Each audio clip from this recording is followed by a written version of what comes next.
Bismillahirrahmanirrahim. Assalamualaikum warahmatullahi wabarakatuh. Perkenalkan, nama saya Debbie Maulina dari kelas IATB. Pada kesempatan kali ini saya akan mereview tentang kritik hadis. Yang pertama, pengertian kritik hadis. Ilmu kritik hadis adalah ketentuan terhadap periwayat hadis, baik kecacatan atau keadilannya, dengan menggunakan ungkapan-ungkapan tertentu yang dikenal oleh ulama-ulama hadis. Urgensi kritik hadis. Yang pertama, yaitu hadis Nabi sebagai salah satu sumber ajaran Islam. Kita harus memberikan pengertian yang khusus karena hadis merupakan sumber dasar hukum Islam kedua setelah Al-Quran dan kita harus meyakininya. Yang kedua, tidaklah seluruh hadis tertulis pada zaman Nabi. Nabi pernah melarang sahabat untuk menulis hadis, tetapi dalam perjalanannya hadis ternyata dibutuhkan, bukan dibukukan. Yang ketiga, yaitu telah timbul berbagai masalah pemalsuan hadis. Kegiatan pemalsuan hadis ini mulai muncul kira-kira pada masa pemerintahan Khalifah Ali bin Abi Thalib. Demikian pendapat sebagian ulama hadis pada umumnya. Kemudian urgensi kritik hadis yang keempat yaitu proses penghimpunan hadis yang memakan waktu yang lama.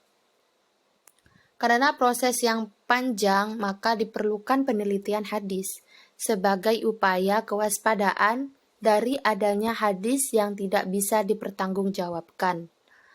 Kemudian yang selanjutnya yaitu jumlah kitab hadis yang banyak dengan model penyusunan yang beragam. Banyaknya metode memunculkan kriteria yang berbeda mengenai hadis.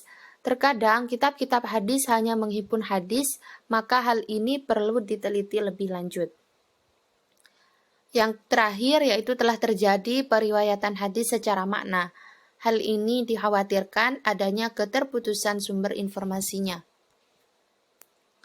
Kemudian selanjutnya yaitu perkembangan kritik hadis pasca sahabat. Pada periode pasca sahabat, mulai ditandai dengan penyebaran hadis yang semakin banyak dan meluas, dan banyak bermunculan hadis palsu atau maudhu. Menanggapi keadaan seperti itu, bangkitlah para ulama untuk melakukan kritik atau seleksi guna menentukan hadis-hadis yang benar-benar berasal dari Nabi dan yang tidak. Sementara itu, rangkaian para periwayat hadis yang tersebar menjadi lebih banyak dan panjang. Perhatian ulama untuk meneliti matan dan sanad hadis semakin bertambah. Karena jumlah periwayat yang tidak dapat dipercaya riwayatnya semakin bertambah banyak. Mereka pun merumuskan kaidah dan cara untuk melakukan kritik atau seleksi hadis. Sejak abad kedua sampai ke-6 Hijriah, tercatat usaha para ulama yang berusaha untuk merumuskan kaidah kesahihan hadis, sampai kemudian para ulama menetapkan persyaratan hadis sahih, yaitu sanadnya bersambung. Yang dimaksud sanad bersambung yaitu periwayatannya sampai kepada Nabi. Diriwayatkan oleh periwayat yang bersifat thiqah, yaitu adil dan dhabit, sampai akhir sanad, dan dalam sanad hadis itu tidak terdapat kejanggalan atau yang biasa disebut syuyuz dan cacat atau illat. Para ulama hadis menetapkan beberapa syarat untuk menyeleksi antara hadis-hadis yang sahih dan yang maudhu. Para pakar hadis menetapkan ciri-ciri hadis sahih sebagai tolak ukurnya. Subhi Shalih dan Mahmud Tohan mengartikan hadis dikatakan sahih apabila memenuhi beberapa kriteria berikut. Yang pertama, setiap perawi benar-benar meriwayatkan hadis tersebut langsung dari seorang guru di atasnya. Begitu seterusnya hingga akhir sanad. Yang kedua, setiap perawi adalah orang muslim yang sudah baligh dan berakal sehat, yang tidak memiliki sifat fasik serta terjaga wibawanya. Yang ketiga, setiap perawi adalah seorang pemelihara hadis yang sempurna, baik menjaganya dengan hati maupun dengan tulisan. Selanjutnya, hadis tersebut tidak berpredikat syadz, yaitu hadis yang bertentangan dengan hadis yang diriwayatkan oleh orang yang thiqah. Yang terakhir yaitu hadis tersebut bukan hadis yang terkena illat. Sebab dan sejarah kemunculan kritik hadis. Aktivitas kritik hadis marak terjadi pada abad ketiga Hijriah. Namun hal tersebut tidak menunjukkan bahwa di era sebelumnya sama sekali tidak terjadi kegiatan kritik hadis. Sebab ketika penelitian hadis dipahami dengan sederhana sebagai upaya untuk membedakan antara hadis yang sahih dan yang tidak sahih, maka kegiatan kritik hadis dalam bentuk yang begitu sederhana telah muncul sejak masa Rasulullah SAW masih hidup. Yang pertama yaitu kritik hadis di era Rasulullah SAW saat masih hidup. Pola konfirmasi sebagai cikal bakal kritik hadis pada masa Rasulullah bukanlah disebabkan oleh rasa kecurigaan mereka terhadap pembawa beritanya bahwa ia telah berdusta.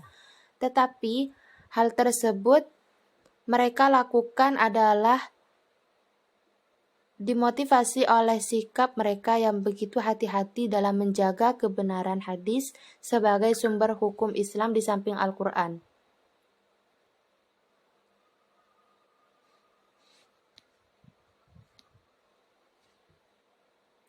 Yang kedua yaitu kritik hadis di era sahabat, abad 1. Pada era sahabat, metode penelitian hadis mulai berkembang dengan pola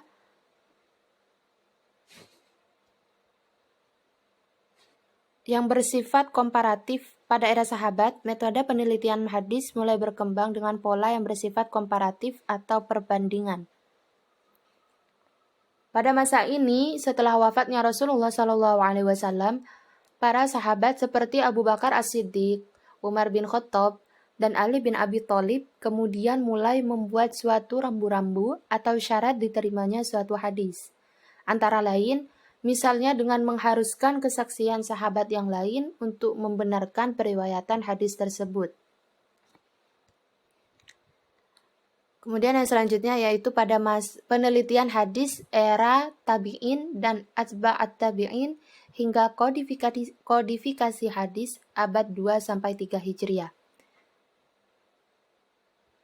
Sebagaimana penulis disebutkan di atas bahwa konflik sosial politik yang memicu perpecahan umat muslimin telah mengancam kemurnian dan keaslian hadis, sebab pada masa ini telah terdapat para pemalsu hadis yang dengan sengaja memanipulasi hadis dengan alasan-alasan yang bersifat personal atau kepentingan golongan, seperti ungkapan Utsman Sya'roni bahwa pada masa ini telah muncul hadis palsu tentang kelebihan 4 khalifah.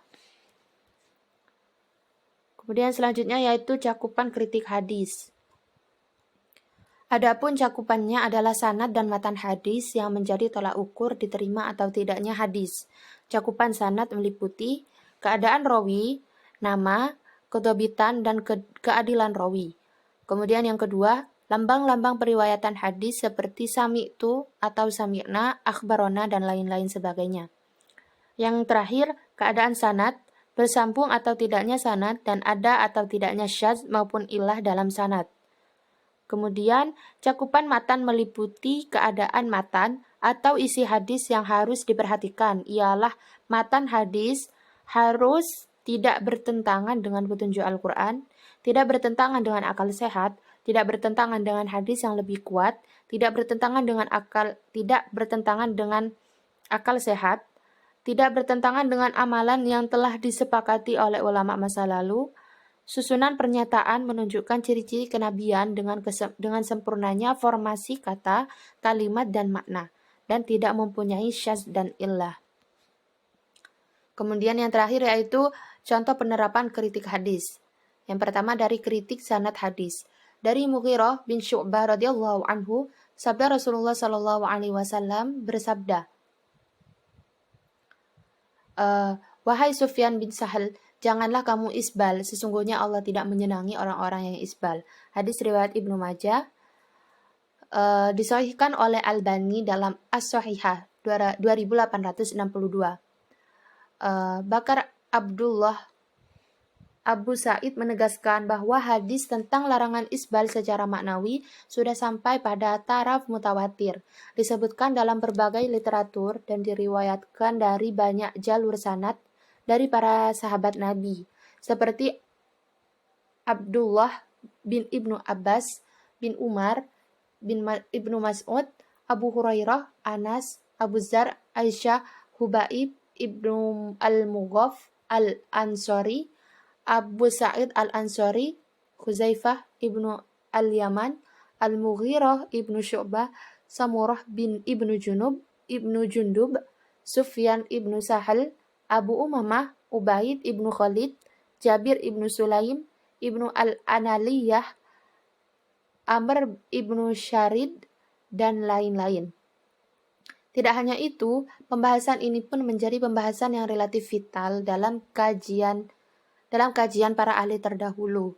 Terbukti dengan masuknya pembahasan tentang isbal dalam karya-karya besar mereka.